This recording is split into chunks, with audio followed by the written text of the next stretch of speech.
va accueillir à présent les participants de la table ronde suivante, consacrée aux effets de la dématérialisation sur les délais de paiement. J'en ai accueilli quelques-uns ce matin, dont Isabelle Bonte, qui s'installe à mes côtés.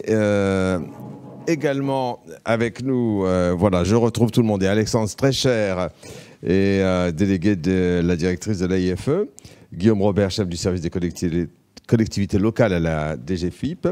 Et puis également avec nous, j'ai oublié votre nom de famille, Cyril. Je peux vous appeler Cyril ? Cyril Sautreau, absolument. Pour le Forum national des... Rappelez-moi votre titre également ? De la facture électronique. Voilà. Alors, on va essayer de faire ça en deux temps. Hein. On parlait d'abord du secteur public, puis du secteur privé, si vous le voulez bien. Vous êtes d'accord, Isabelle ? De toute façon, vous n'avez pas le choix. Donc, on va commencer par évoquer les enjeux pour le secteur privé avec la future obligation. Non, on évoquera le secteur privé. Vous m'avez troublé du coup. Hein. On évoquera le secteur public et l'obligation d'accepter des factures électroniques à partir du 1er juillet 2024. Patrick Martin y faisait allusion, mais on va en reparler largement parce que ça pose un certain nombre de problèmes. Donc, on parle d'abord du public. Alors, Alexandre Strecher, donc délégué de la directrice de l'AIFE. Alors là, j'ai dû vérifier l'Agence pour l'information financière de l'État. Je vous avoue que c'est un acronyme que je ne connaissais pas. Donc, je vais compter sur vous tout d'abord pour me dire ce que c'est exactement que cette agence. Alors, merci beaucoup. Bonjour à tous. Je suis très heureux d'intervenir aujourd'hui dans le cadre des assises des délais de paiement avec vous. L'Agence pour l'informatique financière de l'État, en fait, c'est un service à compétence nationale qui fait partie du ministère des Finances. Qui a eu, dans un premier temps, pour rôle de mettre en œuvre le système comptable et budgétaire de l'État, un système qui s'appelle Chorus. Chorus, à l'origine. Ah, voilà, Chorus, voilà, tout seul. Besoin de précision, voilà. Voilà. Ça s'appelait Chorus, c'est devenu Pro. Pourquoi ? En fait, il y a deux systèmes. Il y a Chorus, à l'origine, qui a été mis en œuvre entre 2007 et 2012, qui est vraiment le système interne de gestion financière et budgétaire de l'État. Et ensuite, sur cette base, a été mis en œuvre donc Chorus Pro, qui est l'outil de facturation électronique dont on va parler ici. Voilà, et donc on va pouvoir voir la slide, parce que tous les fournisseurs de la sphère publique, État, collectivités locales et tous leurs établissements sont désormais dans Chorus Pro. Alors effectivement, c'était la volonté du législateur. Hein. Voilà, en amont de 2017, le législateur a défini donc une obligation de facturation électronique pour tous les fournisseurs des entités publiques, c'est-à-dire à la fois l'État, les collectivités locales et tous leurs établissements. De ce fait, pour pouvoir répondre à cette obligation, en coordination avec la Direction générale des finances publiques et l'AIFE, a travaillé à la construction d'une plateforme donc, qui s'appelle Chorus Pro. Cette plateforme, on ne l'a pas construite tout seul. En réalité, ça a été un exercice de large concertation avec l'ensemble des parties prenantes, avec des représentants des entreprises, des opérateurs de dématérialisation, des organisations comme la FNFE, évidemment les administrations, les associations d'élus et les établissements publics. Tout ça a permis en fait, de construire une plateforme qui permet aujourd'hui, donc depuis 2017, la transmission des factures sous une forme dématérialisée. Obligatoire donc depuis le 1er janvier 2020, c'est ça ? Alors, obligatoire effectivement pour l'ensemble des entreprises depuis le 1er janvier 2020. En fait, l'obligation, elle a été étagée entre 2017 et 2020 par taille d'entreprise. À l'inverse, les entités publiques avaient, elles, pour obligation, dès 2017, de recevoir les factures. Et donc, le taux de dématérialisation des factures, donc, dans le secteur public, alors ? Alors, aujourd'hui, les chiffres qui sont indiqués ici sont les chiffres, en fait, pour les services de l'État, donc qui sont significatifs, hein, avec une moyenne de 90%, qui monte donc jusqu'à 98% de dématérialisation pour les grandes entreprises. Donc c'est une situation plutôt satisfaisante qui montre en fait un bon taux d'adoption de la solution par l'ensemble des parties prenantes concernées. Alors donc là, vous faites un petit cocorico, vous dites que ce que Jeanne-Marie Prost tout à l'heure a dit est réel, c'est ça ? Oui, alors effectivement, on s'est basé sur des éléments indiqués dans l'Observatoire des délais de paiement, hein, pour faire le lien avec ce qui avait été dit précédemment, et sur les éléments en fait qui relient la facturation électronique avec l'amélioration des délais de paiement, donc sur la sphère État, mais je pense qu'on en parlera aussi sur la sphère des collectivités locales. globalement, ce qui participe de l'amélioration des délais de paiement, il y a bien évidemment Chorus Pro, cet outil de facturation électronique qui entre en ligne de compte, mais il y a aussi, par exemple, si on regarde les services de l'État, d'autres éléments qui portent sur l'optimisation des processus de la fonction financière, l'optimisation des organisations avec la mise en œuvre de services partagés ou de centres de gestion financière, et aussi l'amélioration des outils internes de gestion. On en parlait, outils type Chorus. Donc voilà, en fait une association entre des refontes des processus, amélioration des organisations et des outils en même temps. Donc globalement, le taux de dématérialisation il est plutôt plus que bon dans le secteur public. On dit un mot peut-être de la façon dont tout cela a été gouverné, accompagné pour servir de support aux utilisateurs, parce qu'après tout, c'est ça qui nous apporte le plus, hein. Voilà, alors tout à fait, la logique de concertation avec l'ensemble des acteurs concernés qui avaient présidé lors de la construction de la plateforme, aujourd'hui perdure pour en définir les évolutions. Donc à la fois les entreprises, les entités publiques et toutes les organisations concernées sont regroupées dans une instance de pilotage mutualisé qui s'appelle donc avec le sigle IPM, qui continue année après année de recueillir les souhaits d'évolution de l'écosystème. Parallèlement à cela, afin de donner un poids plus important aux entreprises dans le cadre de cette gouvernance, a été mis en œuvre un club utilisateur, Club Chorus Pro, qui s'adresse donc spécifiquement aux entreprises et qui permet en fait de mieux capter donc les besoins des fournisseurs, des entités publiques, avec un collège, alors des fournisseurs proprement dit, un collège qui porte sur les éditeurs et les opérateurs de démat, et un collège avec les fédérations professionnelles et les tiers institutionnels. Voilà. Et concrètement, ça veut dire qu'on peut aller sur votre site Tout à fait. Il y a un site dédié, Club Chorus Pro, qui est en fait un site collaboratif et qui vous permet à la fois d'échanger et de vous inscrire aux différents événements qui sont organisés le plus souvent en ligne. Et donc je vois plus d'1 million de sollicitations reçues de la part des utilisateurs par le département qui est chargé du support. C'était en 2020, ça, hein? Oui, alors ça, effectivement, c'est un autre élément. Comme on a 1,2 million d'utilisateurs dans le système, la volumétrie de sollicitation est très importante. Et afin de mieux accompagner les utilisateurs dans le système, a été mis en œuvre un robot conversationnel qu'on a nommé Claudia, qui permet en fait de mieux... Oui, c'est un prénom féminin. Et oui, donc je vous expliquerai tout à l'heure pourquoi. Alors effectivement, on a plusieurs robots de ce type à qui on a donné des noms féminins qui terminent donc par IA, comme intelligence artificielle. Et donc l'objectif de cet outil, c'est de permettre notamment aux entreprises donc, qui vont s'inscrire à Chorus Pro de faciliter leur intégration dans l'outil, mais aussi d'obtenir des informations sur le statut de leur facture ou qui permet aussi de comprendre à quoi correspond un paiement, par exemple.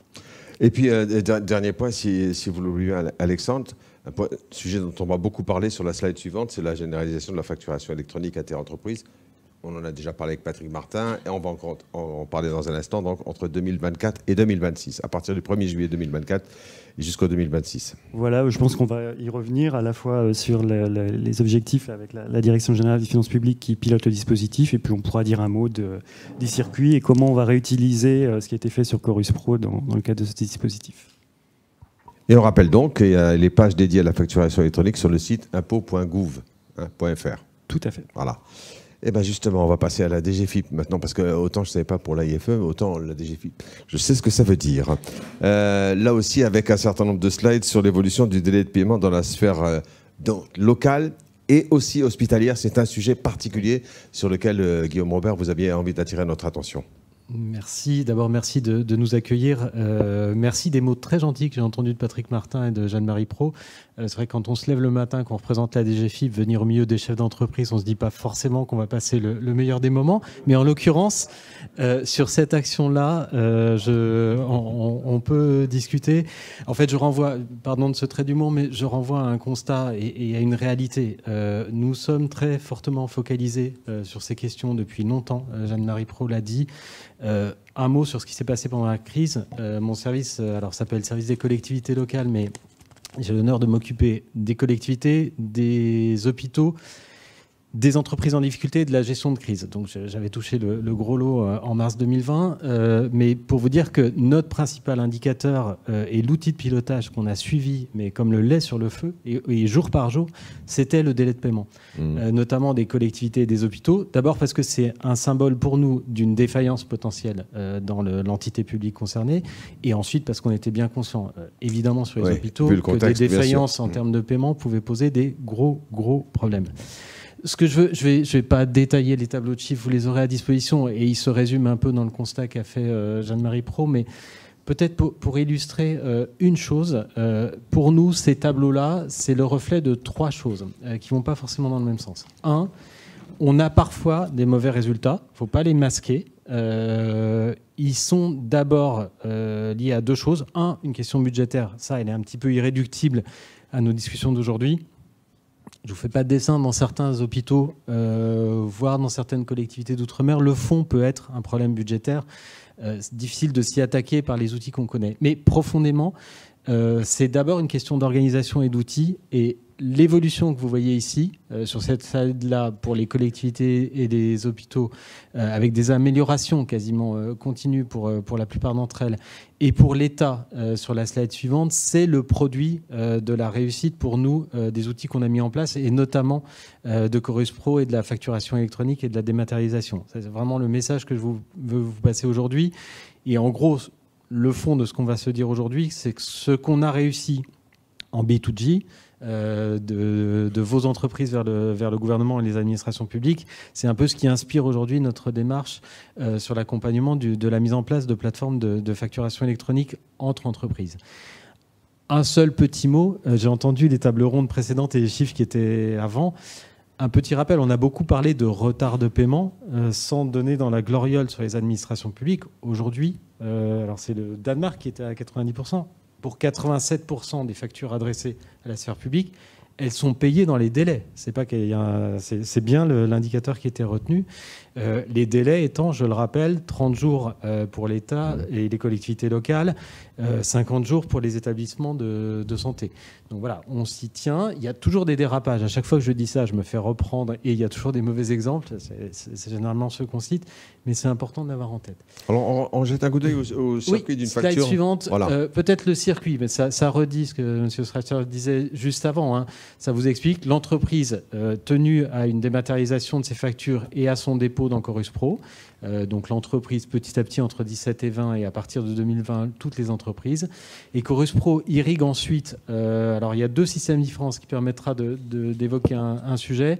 L'État et son système d'information qui vaut pour ses ordonnateurs et ses comptables, ceux qui décident de la dépense et ceux qui la payent, c'est Chorus. Les collectivités locales, avec d'un côté le système d'information de l'ordonnateur, puis celui du comptable. Vous savez qu'on est dans un grand principe de séparation de l'ordonnateur et du comptable. J'insiste une seconde là-dessus, parce que c'est une question qui, je sais, intéresse. C'est cette différence de schéma, c'est ce qui vous explique notamment que ça soit moins fluide pour mettre en œuvre les intérêts de retard dans le secteur local. Pour l'État, tout est intégré et c'est mis en paiement assez rapidement. Pour les collectivités locales, vous le voyez, il y a deux acteurs. D'un côté, l'ordonnateur, la collectivité qui doit constater elle-même le faire pour elle, le public ensuite. Et ensuite le comptable qui la paye avec des SI différents. Avant juste de passer à la dernière slide qui sera sur la facturation électronique, quelques rappels. Vous avez, au-delà de Chorus Pro, beaucoup de développement de la dématérialisation et des outils. Si on en reste en bas, on a mis en place des protocoles d'échange standard, pardon du jargon, mais on donne la capacité aux SI de dialoguer entre eux, de Chorus Pro vers les SI de l'ordonnateur et des collectivités. Donc on met à disposition des standards d'échange de données, ce qui permet ensuite aux éditeurs et à toutes les collectivités de se brancher sur Chorus Pro et d'accélérer les choses. On met en place aussi, je m'éloigne un peu mais je vais conclure là-dessus, des process et des moyens de paiement plus rapides dans la sphère publique. Les cartes achats, ça vous évite toute la chaîne et c'est du paiement direct. On accepte des paiements en allégeant certaines contraintes réglementaires et on l'a fait a fortiori pendant la crise financière. Voilà, il y a tout un écosystème de dématérialisation autour. Voilà, bon résultat qu'on attribue très largement à la dématérialisation et je conclus donc sur la facturation électronique peut-être. Voilà. Je vais être très rapide en rappelant ces principes. Donc, nous mettons à disposition, c'est un peu une forme de subsidiarité. Nous allons mettre à disposition, côté public, la base d'un mécanisme de dépôt des factures sous format électronique que toute entreprise pourra utiliser. Elle pourra le faire. Ça n'empêche pas des plus grandes entreprises, on le prend un peu comme ça, d'avoir des systèmes plus sophistiqués que l'élément de service public que nous mettrons à disposition de toute entreprise, et notamment les plus petites. Donc tout le monde pourra et devra à terme, entre 2024 et 2026, envoyer des factures sous format électronique. Nous assurons que tout le monde puisse le faire avec un outil développé par l'État et l'AIFE. Mais ensuite, si des gens veulent faire du mieux, du plus, ils pourront. 3 objectifs, puis on mettra un petit 4e parce que c'est la DGFiP. 3 objectifs. Donc, réduire les coûts de traitement des factures et une amélioration de la compétitivité, ça, par définition, c'est ce qu'on a observé. Des factures dématérialisées, c'est des factures au standard, c'est des factures qu'on traite plus vite. Diminuer les coûts déclaratifs, faciliter les déclarations. Ça, c'est le lien assez direct entre la facture et quelque chose qui nous intéresse beaucoup à la DGFiP et à l'État, la TVA. Vous vous en doutez, vous avez des choses qui seront propres, prêtes à être transmises aux administrations publiques. Et puis, 3e chose, améliorer la connaissance de la conjoncture. Évidemment, nous pourrons suivre ce qui se passe. Alors, je le dis tout de suite, c'est pas suivre entreprise par entreprise son comportement dans un grand Big Brother, c'est plus de l'information statistique globale. Étant rappelé que lorsque nous développons ça, et l'AIFE y est aussi sensible que nous, évidemment, c'est sécurisé. Toutes les questions d'anonymisation ou de respect du secret des affaires sont évidemment cruciales pour nous. Vous le savez, dans notre pratique sur le secret fiscal, vous ne retrouvez pas des choses qui se baladent dans la presse ou ailleurs. C'est la même chose dans notre souci du secret des affaires qui nous est commun, notamment avec la Banque de France.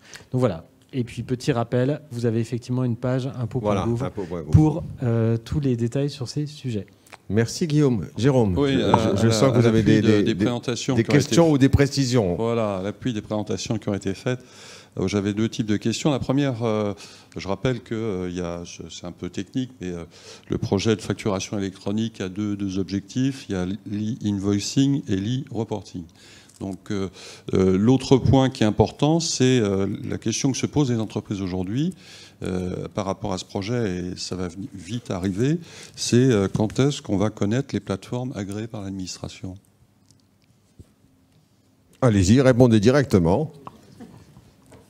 Alors, ce qu'on peut dire, c'est qu'il y a effectivement un principe d'immatriculation des plateformes privées donc, qui coexisteront dans le circuit à côté de la plateforme publique qui sera basée sur Chorus Pro. Les critères en fait, d'immatriculation de ces plateformes seront précisés dans des textes réglementaires, décrets, arrêtés, qui, a priori, seront publiés autour de mars-avril de l'année prochaine. D'accord, donc mars 2022. 2022, oui. On peut attendre. Et l'autre... Oui. Je crois que vous vouliez préciser quelque chose, non ? Non, pardon. Oui, et l'autre point, c'est la vraie question aussi que posent les entreprises, c'est qu'on parle de plateformes qui vont être agréées, mais les entreprises qui eux-mêmes ont déjà travaillé sur le sujet, comment ça va se passer ? Est-ce qu'elles prennent leurs outils Comme on le disait, il y a vraiment un sujet de subsidiarité. Il n'est pas question de chasser les autres outils. Simplement, le processus d'immatriculation devra viser à ce que ces outils respectent un certain nombre de conditions. J'y faisais référence doucement, mais TVA, c'est du fiscal. Donc l'administration fiscale, qui fait partie de ma maison, sera évidemment soucieuse que le process soit parfait, ce qui explique cette homologation et cette immatriculation. Donc pas d'exclusion d'outils développés par des entreprises, sans doute des plus grandes entreprises, mais nécessité de s'immatriculer et de respecter un certain nombre un cahier des charges, en gros, qui nous assure de la fiabilité des outils. Très bien. Autre question avant qu'on passe au secteur privé, peut-être? Juste, dernier point, on en avait parlé un peu, c'est s'agissant des délais de paiement publics et des collectivités locales. Jeanne-Marie Prost a annoncé qu'on connaîtrait bientôt l'information par collectivité, ce qui est une innovation. Mais est-ce qu'on ne pourrait pas se dire, on focalise en présentant cette analyse en quartile? L'IEDOM l'a fait pour les DOM-TOM, c'est très intéressant parce qu'on a d'excellentes performances au premier quartile et de très mauvaises performances au dernier quartile. Et là, je pense que ça pourrait être intéressant aussi, non ? Absolument.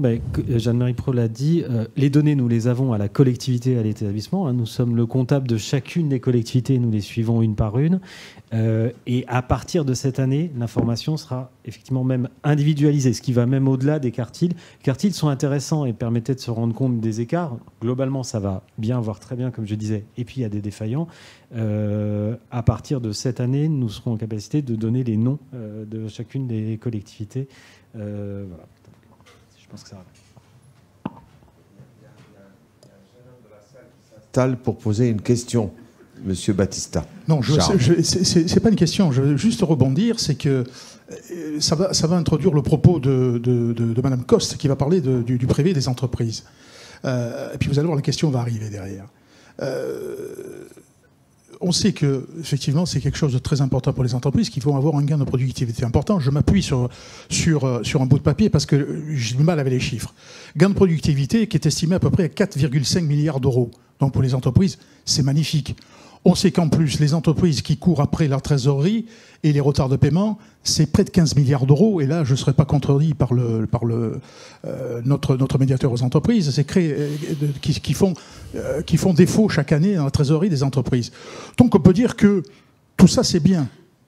Vous l'avez dit, et c'est là qu'arrive ma question, les entreprises ont commencé à travailler.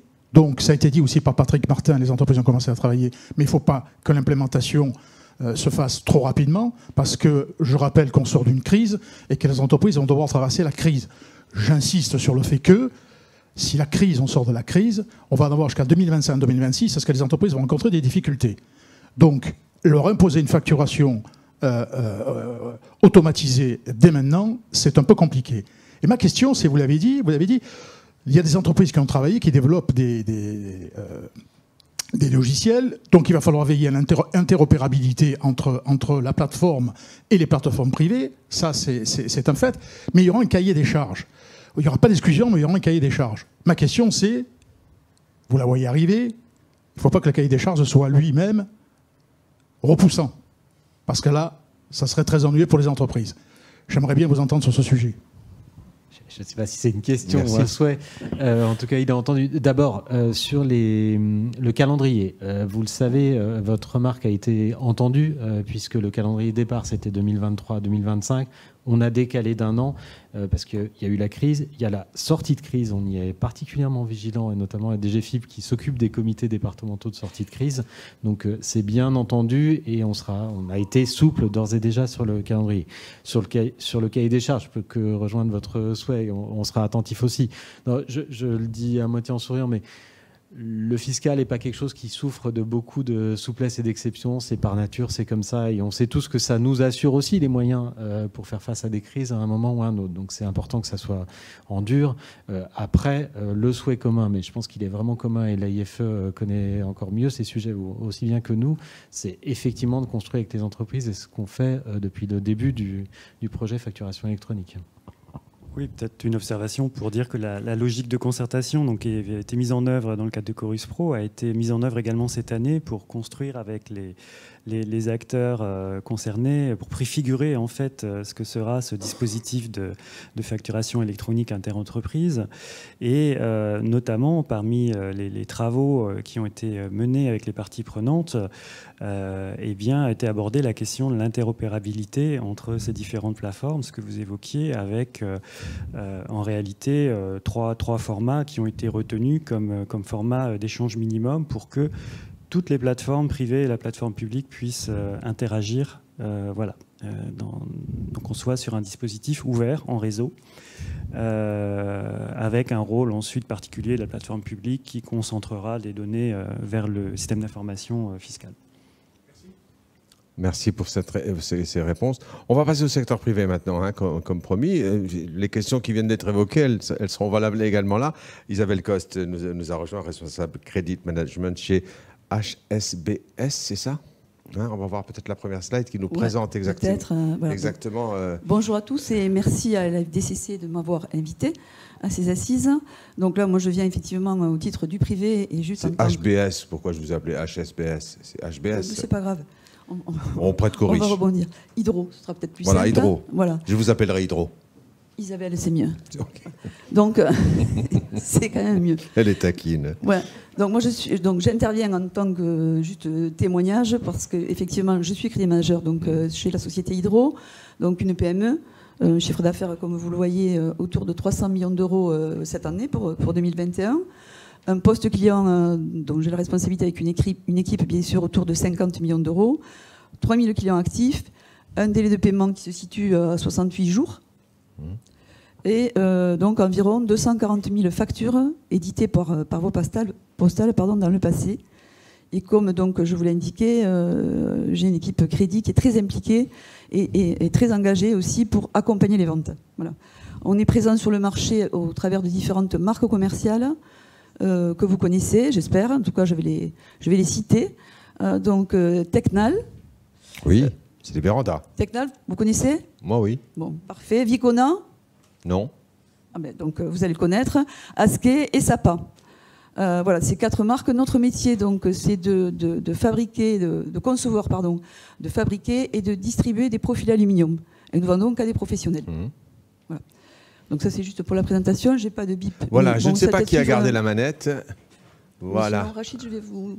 Je voulais que je les passe, oui. bien sûr, bien évidemment. Alors, et vous m'aviez dit, comme ça vous donnera le temps de revenir vers vos slides, quand on a préparé ces assises, vous m'avez dit, c'est bien beau tout ça, mais on n'a pas attendu l'obligation légale, etc., pour s'organiser. C'est un peu ce que vous allez nous montrer. Voilà, hein. donc c'est effectivement ce que je voulais dire. Donc la digite, c'est quoi ça? Oui, la digite. Donc, c'est quoi? C'est surtout aussi un projet qui s'inscrit dans la démarche générale d'Hydro d'être éco-responsable et de sauter sur toutes les opportunités qui nous permettent de limiter notre empreinte carbone. Donc, c'est la raison pour laquelle ce projet a de suite a fait l'adhésion de l'entreprise. D'abord pour cet argument donc d'éco-responsabilité. Bon, bien évidemment, on ne va pas se le cacher. L'année dernière, le Covid a aussi montré les limites des usages postaux. Donc ça, c'est le côté beaucoup plus pragmatique.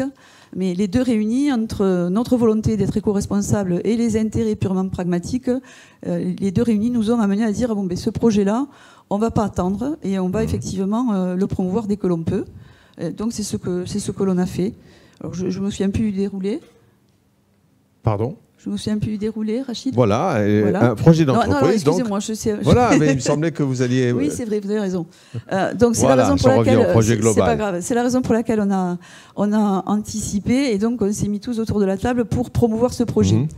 Bon, en quoi ça consistait? Il faut préciser que on avait déjà depuis plusieurs années au sein de l'entreprise développé un portail, donc une plateforme en fait, qui permet à nos clients.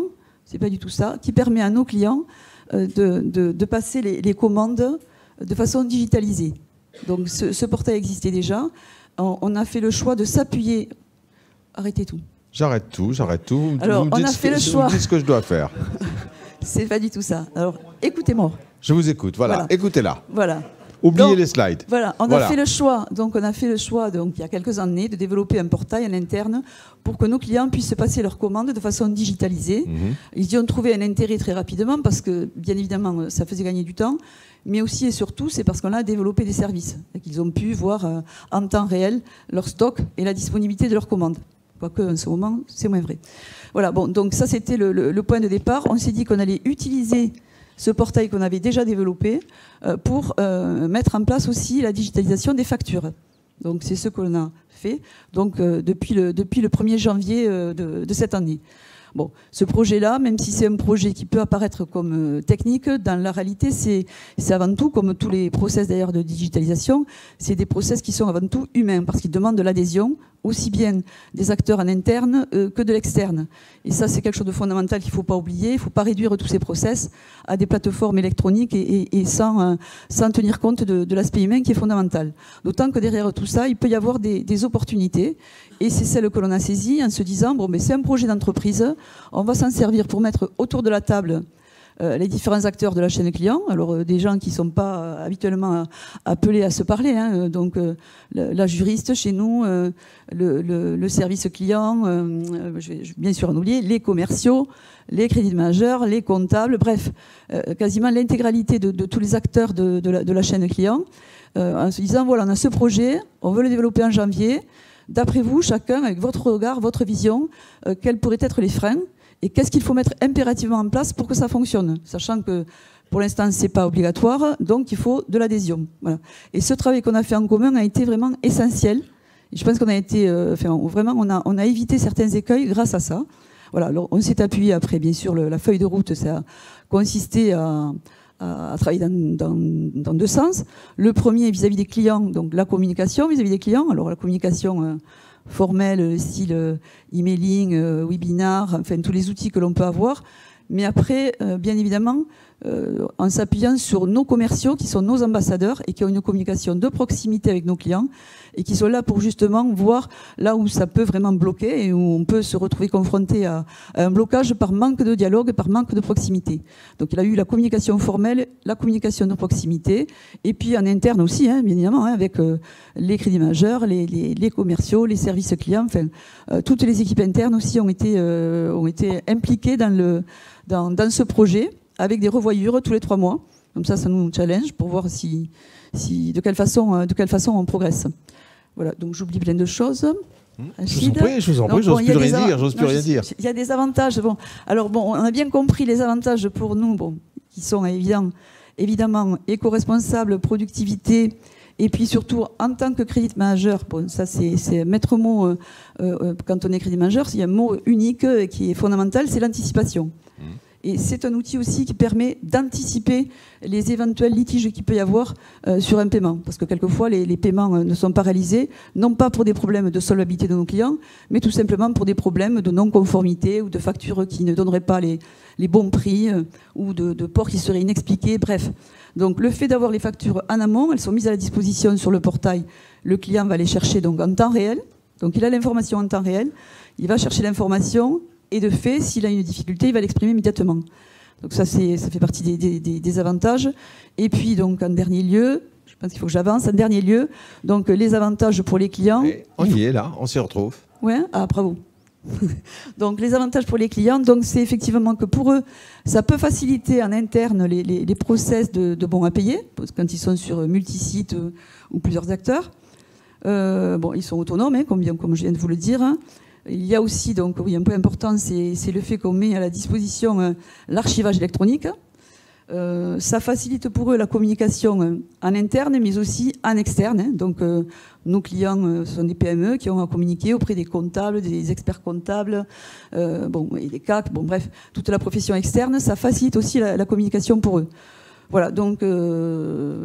c'est tout ce que j'avais à dire, si ce n'est donc pour conclure... Les résultats. Les résultats. Ben oui, quand même. Bien sûr.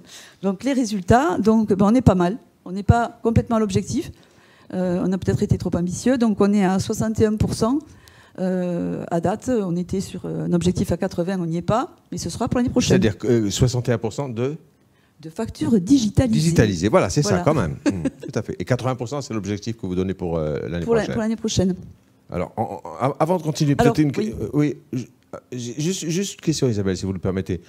Je comprends bien dans tout ce que vous nous avez présenté. Votre préoccupation, c'est de vous dire, nous, on a un système qu'on a installé, rodé, oui. et vous avez un peu peur qu'on vous oblige à aller vers un autre système, si je le dis les choses avec mes mots, avec les obligations légales qui arrivent à partir de juillet 2024. J'avais peur.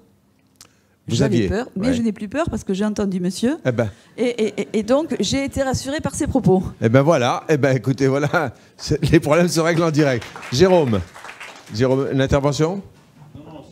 C'est un bel exemple d'entreprise qui s'est lancée dans le projet. Je trouve que c'était vraiment intéressant de le présenter. La première, juste une question. Les 80%, on s'est dit, je ne peux pas aller convaincre tous mes clients en fonction de la typologie de clientèle, sûrement.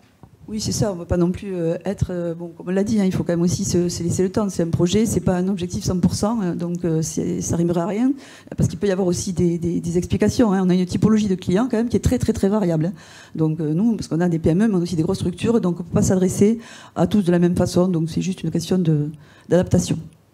Il y a eu un kit d'accompagnement distribué oui, alors aux bien évidemment, oui, il y a eu un kit d'accompagnement aussi bien pour l'interne d'ailleurs que pour nos clients. On a facilité, on a fait un tutoriel aussi pour faciliter aussi les choses.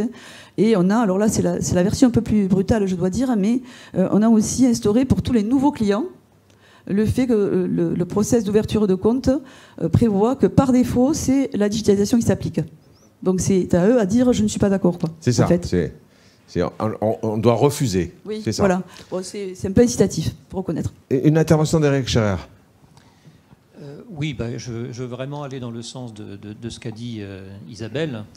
Moi-même, j'appartiens à un secteur d'activité, l'édition, qui a développé une plateforme au sein de la filière livre, en fait, et qui permet en fait d'échanger des factures entre, en amont, les éditeurs, les distributeurs et puis leurs clients.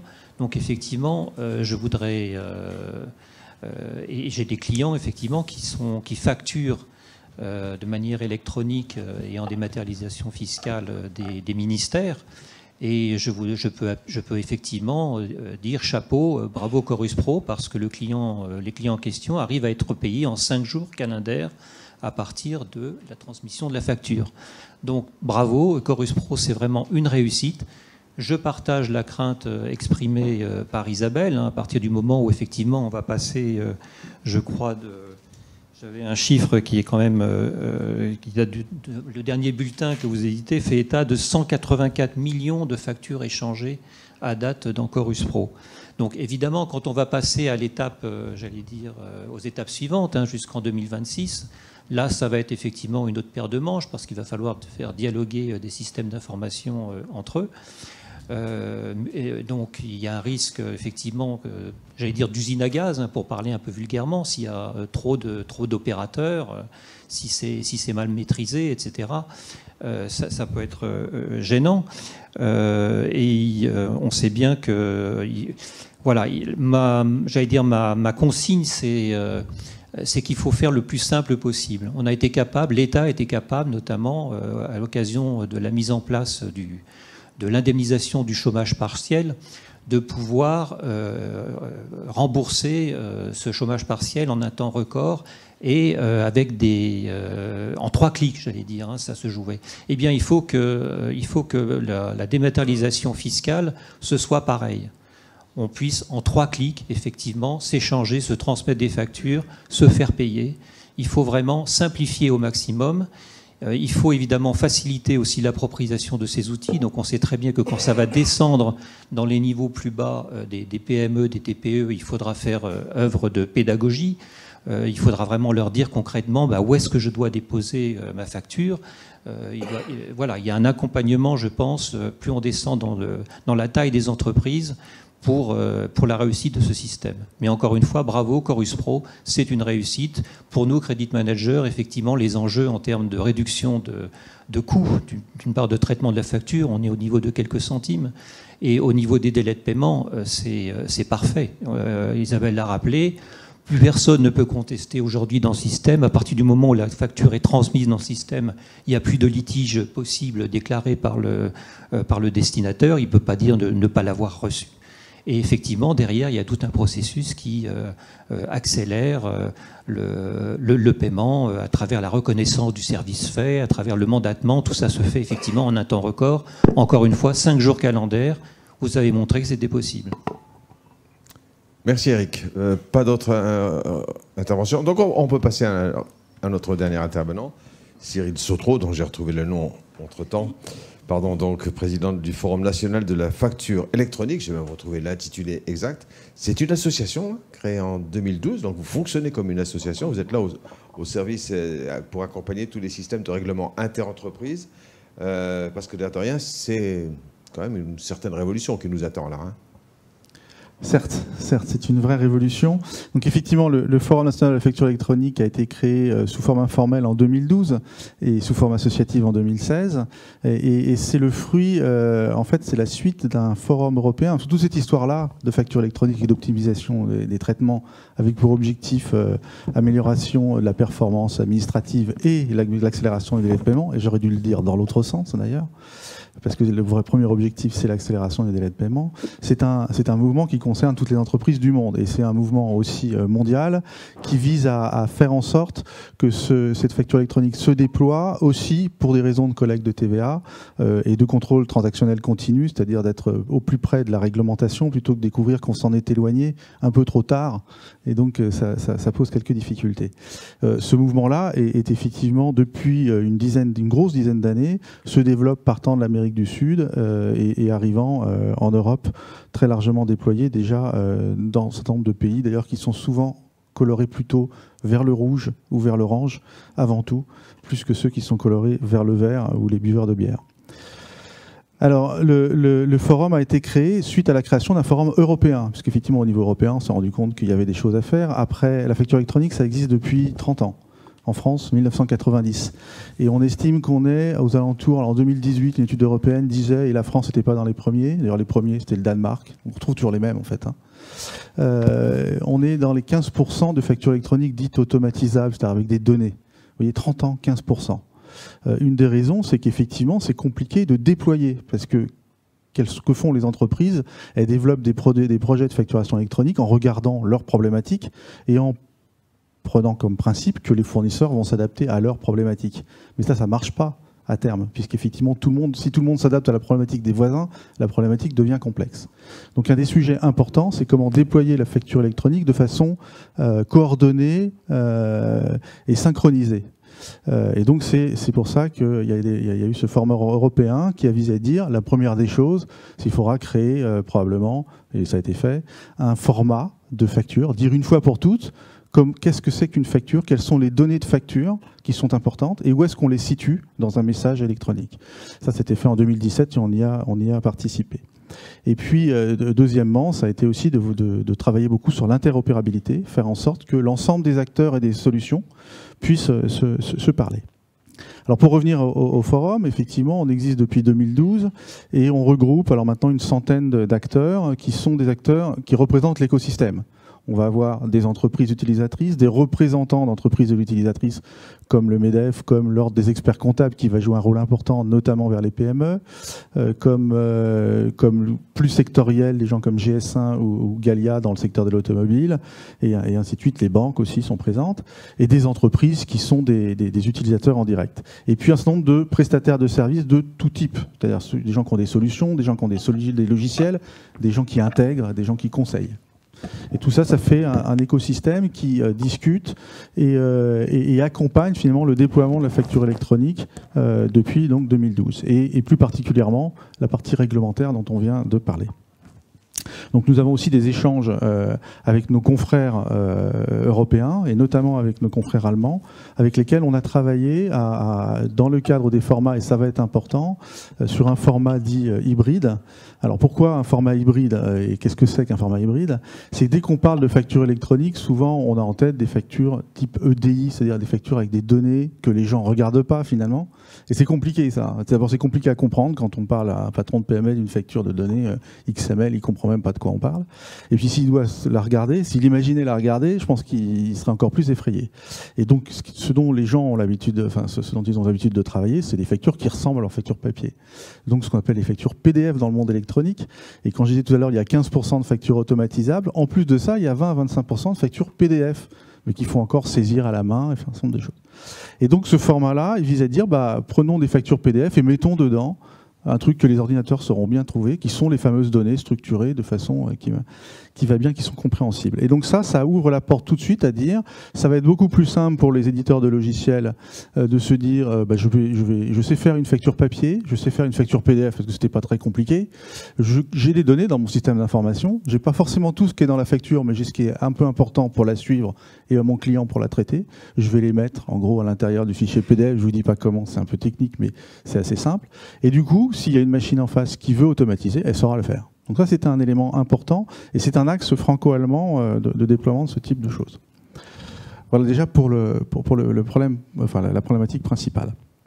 Alors ensuite, pour revenir sur la réforme elle-même, donc si vous avez un peu suivi, cette réforme, elle vise effectivement à accélérer le déploiement de la facture électronique, indépendamment des problèmes de collecte de TVA, et à quelque part synchroniser, faire en sorte que l'ensemble des entreprises puissent ensemble, parce que c'est un peu la poule et l'œuf, c'est je le mets en place, mais mon client il fait comment pour m'envoyer, mon fournisseur pour m'envoyer des factures, ou je suis en position de client et j'arrive pas à atteindre tous mes, de fournisseur, pardon, que j'arrive pas à atteindre tous mes clients.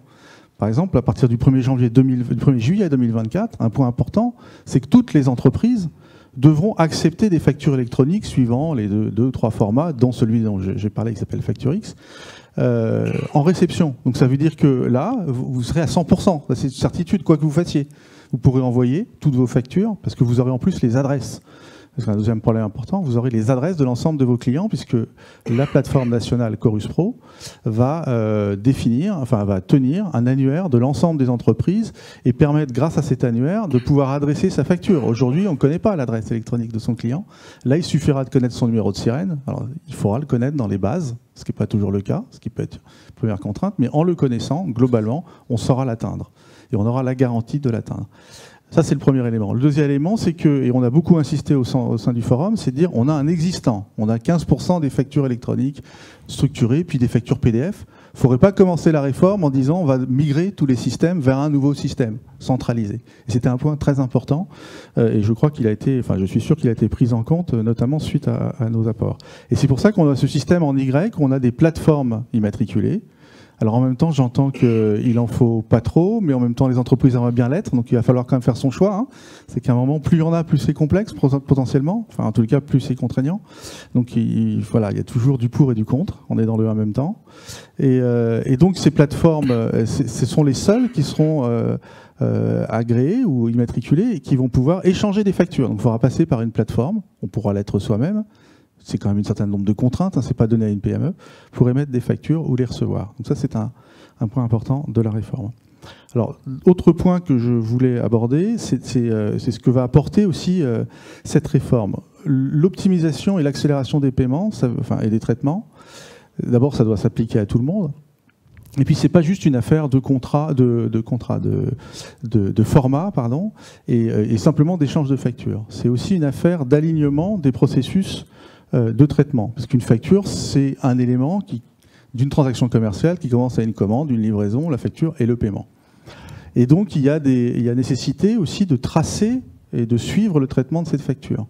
Et dans le cadre de la réforme, on a un cycle de vie standard qui a été imposé, qui est un peu hérité d'abord des pratiques des entreprises et de ce qu'on a expérimenté en large bande, on va dire, avec le secteur public, qui vise à faire en sorte qu'on va pouvoir tracer non seulement l'émission de la facture, puisque là on voit que la facture elle part d'une entreprise pour aller dans une plateforme, dans une autre plateforme et dans une entreprise. Donc quand on fait ça, la probabilité qu'elle se perde de temps en temps commence à monter. Donc il est important d'avoir une réelle traçabilité et avec des retours d'informations, ce qui est encore peu le cas, et là ça va être plus obligatoire. Les clients devront dire, devront exprimer au travers du système qu'ils ont reçu les factures. Ils pourront exprimer, on espère qu'ils l'exprimeront de plus en plus, qu'ils les ont acceptées, qu'ils les comptabilisent, qu'ils les traitent, qu'ils les ont approuvées et qu'ils les ont payées. Alors qu'ils les ont payées, c'est un élément important, puisqu'on voit que du point de vue du e-reporting notamment, mais aussi pour la comptabilité qui va être beaucoup plus temps réel, il y a besoin d'avoir des informations sur le lettrage des paiements par rapport aux factures. Et là, on espère collectivement que la position dans l'entreprise de quelqu'un qui est en position d'émetteur de facture, qui attend l'information de son client, pourra traverser les esprits ou le réseau de neurones de l'entreprise vis-à-vis de celui qui paie ses fournisseurs et qui donc doit un peu s'obliger à lui envoyer des informations qu'il demande à ses propres clients. Et c'est un élément clé, parce que moi qui ai fait beaucoup de projets de facture électronique, on veut beaucoup d'éléments en entrant, et on a quelques difficultés à pousser de l'information vers ses fournisseurs. Merci Cyril, c'était précis. On rappelle que vous aussi, on peut aller sur votre site pour pouvoir se faire aider si on est une TPE ou une PME. Jérôme, encore quelque chose à préciser? Parce que sinon, on va passer à la table ronde suivante, parce qu'on vient de réaliser un exploit, mon cher Jérôme. On est à l'heure alors qu'on était en retard. Merci beaucoup. Ça veut dire, j'espère que j'ai frustré personne, Isabelle. Même si vous n'avez pas eu tous vos slides, ça va? Tout va bien? Merci beaucoup, madame, messieurs. Et bravo.